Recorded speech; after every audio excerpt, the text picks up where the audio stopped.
না না এরকম তর্ক করবেন না, আমার কথা আপনাকে শুনতে হবে, আপনার কথা আমাকে শুনতে হবে। গৌতম দেব তিনি প্রচারে বেরিয়েছিলেন, আর প্রচারে বেরিয়েই একেবারে মেজাজ হারিয়ে ফেললেন তৃণমূল প্রার্থী। তিনি রীতিমতো তর্কাতর্কির পর্যায়ে পৌঁছে যায় ভোটার আর প্রার্থী। ঠিক কি ঘটেছিল সেখানে, কি নিয়ে এই তর্ক, পুরোটাই জানবো নারায়ণ সিংহ রায়ের থেকে। আমাদের প্রতিনিধি রয়েছেন আমাদের সঙ্গে টেলিফোন লাইনে। নারায়ণ, কেন এই ধরনের ঘটনা, কি ঘটেছিল?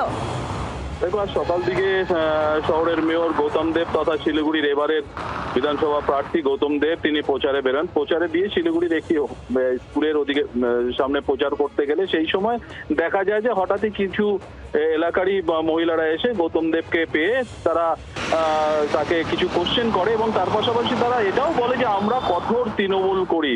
এটা বলার পরে গৌতম দেবকে তারা বলেন শহরের কিছু অব্যবস্থা, যেমন জল নিকাশি ব্যবস্থা থেকে শুরু করে পানীয় জল এবং পার্কিং এর ব্যবস্থা নিয়ে তারা কিছু প্রশ্ন করেন মেয়রের কাছে যে এইটা সঠিক করতে হবে, যা পরিস্থিতি রয়েছে আগামীতে শিলিগুড়ির পরিস্থিতি ভয়ানক হতে চলেছে। এই সব কথোপকথনের সময় কিন্তু গৌতম দেবকে দেখা যায় তাদের উত্তরে বলে প্রথমে কালা চশমা পড়ুন, তার পাশাপাশি বেশ কিছু কটূক্তি, অর্থাৎ তিনি মাঝপথেই খেই হারিয়ে তাদের কিন্তু বেশ কিছু কটূক্তি করতে শুনে যায়, অর্থাৎ তিনিও উত্তেজিত হয়ে যান। সেটাই দেখা যায়। পরবর্তীতে তিনি সেই এখান থেকে প্রচার সেরে অন্যত্র বেরিয়ে যান। তবে এই ঘটনায় কিন্তু এলাকার যারা একেবারে পরিস্থিতি ঠিক কি হয়েছিল সেটা একটু আমরা দেখে নেব। ডাম্পিং গ্রাউন্ড আপনি বললেন, কোনোদিন জাননি ম্যাডাম ডাম্পিং গ্রাউন্ডের লাস্ট 3 বছর আমি এখানে গত বছর ধোয়া ছিল, এই বছর হয়। দাঁড়ান ধোয়া হবে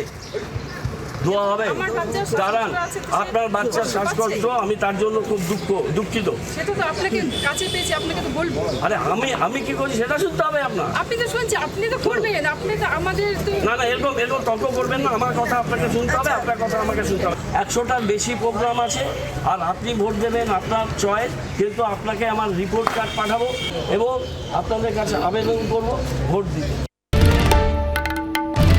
বাংলার আওয়াজ, বাঙালির আবেগ, জি 24 ঘন্টা।